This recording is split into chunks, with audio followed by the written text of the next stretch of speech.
ಉಪಯೋಗಿಸಿರಿ.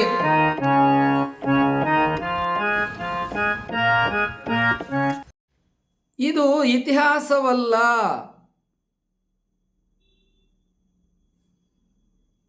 ಇದು ಕವಿ ಕಲ್ಪನೆಯ ಕಾವ್ಯ ಮಾತ್ರ. ಬಿಜ್ಜಳನ ಮಾವಂದಿರಾದ ಸಿದ್ದರಸ ಭಂಡಾರಿ ಮತ್ತು ಬಲದೇವ ದಂಡನಾಯಕ ಮಹಾಮಂತ್ರಿಗಳು ಬಿಜ್ಜಳನ ಕಾಲದಲ್ಲಿಯೂ ಅವನ ಮಗ ಸೋವಿದೇವನ ಕಾಲದಲ್ಲಿಯೂ ಬದುಕಿದ್ದಾರೆ. ಭಂಡಾರಿಯಾಗಿ, ದಂಡನಾಯಕರಾಗಿ, ಮಹಾರಾಜರಾಗಿ ಮುಂದುವರೆದಿದ್ದಾರೆ.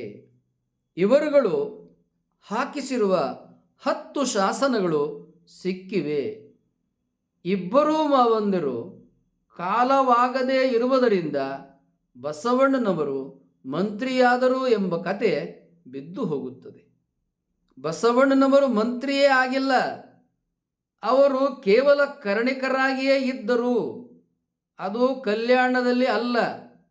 ಸಿದ್ದರಸ ಭಂಡಾರಿಗಳು ಮತ್ತು ಬಲದೇವ ದಂಡನಾಯಕರು ಎಲ್ಲೆಲ್ಲಿ ಆಳ್ವಿಕೆ ನಡೆಸಿದರೋ ಅಲ್ಲಿ ಕರ್ಣಿಕರಾಗಿ ಅವರ ಮಕ್ಕಳುಗಳಾದ ನೀಲಾಂಬಿಕೆ ಮತ್ತು ಗಂಗಾಂಬಿಕೆ, ನೀಲಾಂಬಿಕೆಯ ಇನ್ನೊಂದು ಹೆಸರು ಮಾಯಿದೇವಿ, ಅವರನ್ನು ಲಗ್ನ ಮಾಡಿಕೊಂಡು ಅವರ ಮನೆಯ ಅಳಿಯಂದಿರಾಗಿ ಸ್ವತಃ ಮಾವಂದಿರ ಮನೆಯಲ್ಲಿ ತಮ್ಮ ಇಬ್ಬರು ಪತ್ನಿಯರೊಂದಿಗೆ ಅಲ್ಲಿ ಕೆಲವು ಕಾಲ, ಇಲ್ಲಿ ಕೆಲವು ಕಾಲ ಬಸವಣ್ಣನವರು ವಾಸವಾಗಿದ್ದರು.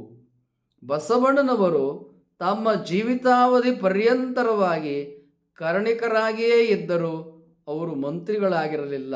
ಕಾರಣ, ಇಬ್ಬರು ಮಾವಂದಿರೂ ಕೂಡ ಬಿಜ್ಜಳನ ಕಾಲದಲ್ಲಿ, ಬಿಜ್ಜಳನ ಕಾಲಾನಂತರದಲ್ಲಿ ಸೋಮೇಶ್ವರನಲ್ಲಿ ಭಂಡಾರಿಯಾಗಿ, ಮಹಾದಂಡನಾಯಕರಾಗಿ ಅಧಿಕಾರದಲ್ಲಿ ಮುಂದುವರೆದಿದ್ದಾರೆ. ಹೀಗಾಗಿ ಬಸವಣ್ಣನವರು ಮಂತ್ರಿಯಾಗಲು ಅವಕಾಶವೇ ಇಲ್ಲ. ಬಸವಣ್ಣನವರು ತಮ್ಮ ನಿವೃತ್ತಿ ಕಾಲಕ್ಕೆ ಅದುವರೆಗೆ ತಾವು ಪಡೆಯದೇ ಇದ್ದ ಸಂಬಳವನ್ನು ಪುದುವಟ್ಟಾಗಿ ಇಟ್ಟಿಸಿದ್ದು ಅದು ಬೆಳೆದು ಅಪಾರ ನಿಧಿಯಾಗಿ ಸಿಕ್ಕಿತು. ಈ ಹಣಕ್ಕೆ ಭೂಮಿ ಮತ್ತು ಗೋವುಗಳನ್ನು ತಮ್ಮ ಅಳಿಯ ಬಸವರಾಜರಿಗೆ ಮಾವಂದಿರಾದ ಸಿದ್ದರಸ ಭಂಡಾರಿಗಳು ಮತ್ತು ಬಲದೇವ ದಂಡನಾಯಕರು ತೆಗೆದುಕೊಟ್ಟರು.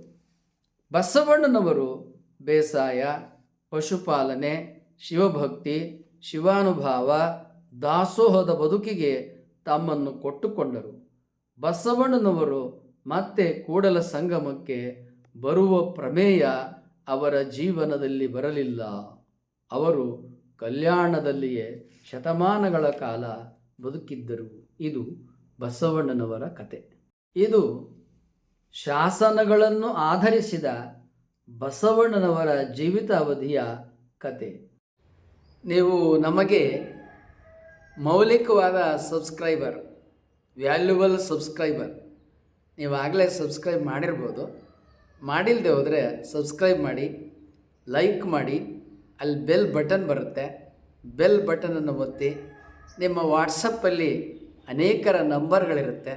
ಕನಿಷ್ಠ 10 ಜನಕ್ಕೆ ಈ ವಿಡಿಯೋಗಳನ್ನು ನೀವು ಕಳುಹಿಸಿ.